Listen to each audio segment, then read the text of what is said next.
श्री स्वामी समर्थ। मी मोहिनी विजय निंबाळकर तुमचं माझ्या यूट्यूब चॅनलमध्ये खूप खूप स्वागत आहे। आजच्या व्हिडिओमध्ये आपण बघणार आहोत, घराजवळ जर हे झाड असेल तर चमकून उठेल तुमचे नशीब। असे झाड जे तुम्ही तुमच्या अंगणात किंवा अगदी घराजवळ जरी लावले तरी घराच्या आसपास कोणतीही नकारात्मक शक्ती प्रवेश करू शकत नाही। कुठल्याही प्रकारची नकारात्मकता तुमच्या घराजवळ देखील फिरकणार नाही। तुमचे घर सुरक्षित होईल। हा अनुभव तुम्हाला आलाच असेल की अनेक जण तुमच्या प्रगतीच्या आड येतात। अनेकांना तुमचे पुढे जाणे, प्रगती होणे बघवत नाही। अशा लोकांच्या नकारात्मक विचारांचा प्रभाव तुमच्यावर, तुमच्या कुटुंबावर किंवा तुमच्या घरावर देखील होतो। जेव्हा ती लोक तुमच्या घरी येतात तेव्हा तुम्हाला जाणवत असेल, कितीही प्रयत्न केले, कितीही प्रगती केली तरी प्रगती होत नाही। घरात पैसा टिकत नाही, त्याचबरोबर घरात असुरक्षित वाटायला लागते। हे सर्व दोष निर्माण होतात। म्हणूनच हे सर्व दोष दूर करण्यासाठी असे हे एक झाड आहे जे आपण आपल्या घराच्या शेजारी किंवा अंगणात लावावे। यामुळे सकारात्मक शक्ती वाढीस लागतात। आपले मन शुद्ध होते, प्रगती होते। या झाडाचे महत्त्व इतकेच नाही तर सर्व प्रकारच्या संकटातून सुद्धा हे झाड तुमचा बचाव करेल।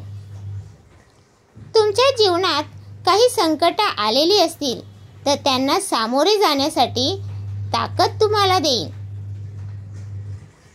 तुमच्या घरातील काही वादविवाद असतील, पती पत्नींमध्ये काही भांडणे असतील किंवा आणखी काही घरातील वाद असतील तर हे सर्व वाद या झाडाच्या सकारात्मक शक्तीने दूर होऊ शकतात।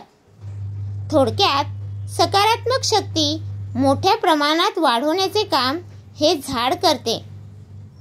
पण कोणते झाड आहे हे? हे झाड म्हणजे गणपती देवाचे स्वरूप मानले जाते। ह्या झाडाचे नाव आहे पांढरी रुई।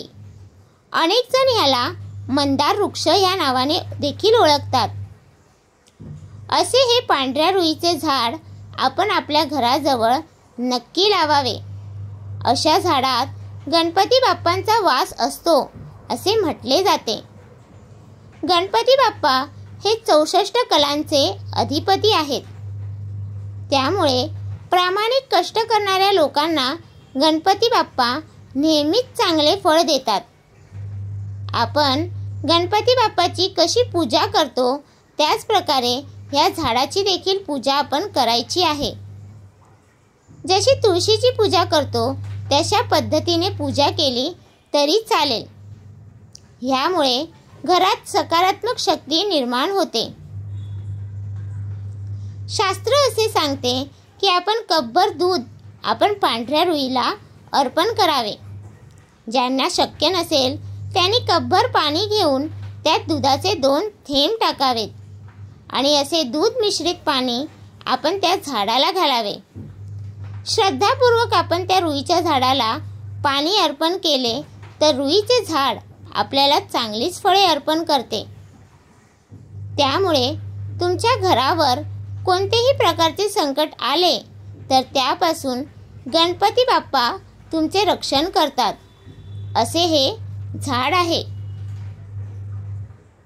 जर तुम्ही घरातून महत्त्वाचे काम करण्यासाठी बाहेर पडत असाल त्यावेळी आपण या झाडाचे फूल आपण आपल्या सोबत बाळगावे। जे काम करण्यासाठी निघाले आहेत ते काम देखील पूर्ण होणार अशी देखील श्रद्धा आहे। कोणत्याही प्रकारची अडचण तुम्हाला कामात येणार नाही।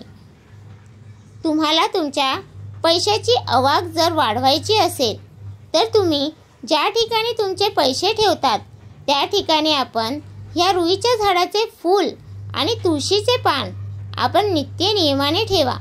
ह्यामुळे तुमची आर्थिक स्थिती सुधारेल। पण रोजच्या रोज आपण फूल व तुळशीचे पान बदलावे। सुकलेले फूल किंवा पान चुकूनही ठेवू नये।